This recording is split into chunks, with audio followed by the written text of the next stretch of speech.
He knows how good Rossi's been on the brakes in a turn 12. He keeps the Italian at bay. We start the last lap then, and it's Dennis Foggia with a big advantage of 1.1 seconds over the line. Sasaki and Rossi, they fight it out for the final places on the podium. Here comes Ethan Guevara, then this could be a really precious 13 points being taken by him. He did take the fast-fading Munoz on that previous lap. It's not a given, though, that he gets that fourth place, is it? Because ganging up behind him are Nepa, Munoz, Mino, Yamanaka, Moreira and Masia. Sasaki still holds off Riccardo Rossi. You think Rossi would take a third place here? It'll be his first podium of the year, and look at that, 3 abreast. Guevara's going to have to be desperately late on the brakes there to pull it in front of Nepa. Look how they fan out. He goes wide the second time in 3 laps. He's not going to be able to squeeze around the outside of there, especially with Munoz in the way. Look at that elbow to elbow, knee to knee, a big nudge there from David Munoz. He ran Guevara out the edge of the curb. This has been a costly first 3 corners on this final lap then for Ethan Guevara. Yeah, Moreira's now going to go through into turn number 4. That is super close. So Guevara started this final lap. There's more contact there this time around from Mino.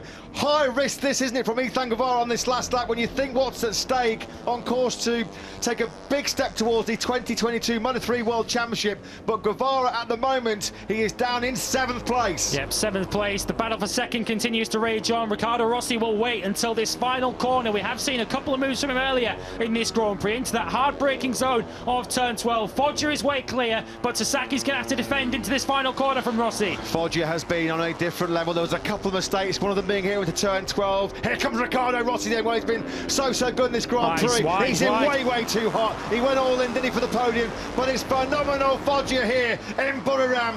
He takes the victory from pole position on the Leopard Honda. Great job by Foggia. Munoz goes out really wide. Nepa is going to take 4th place. He does indeed. Riccardo Rossi is on the podium despite his late mistake at the final corner. Sasaki 2nd. Guevara, after a highly dramatic final lap, 2 big moments of contact for the World Championship leader. He takes the checkered flag in 5th. Big day for him with Sergio Garcia not scoring any points.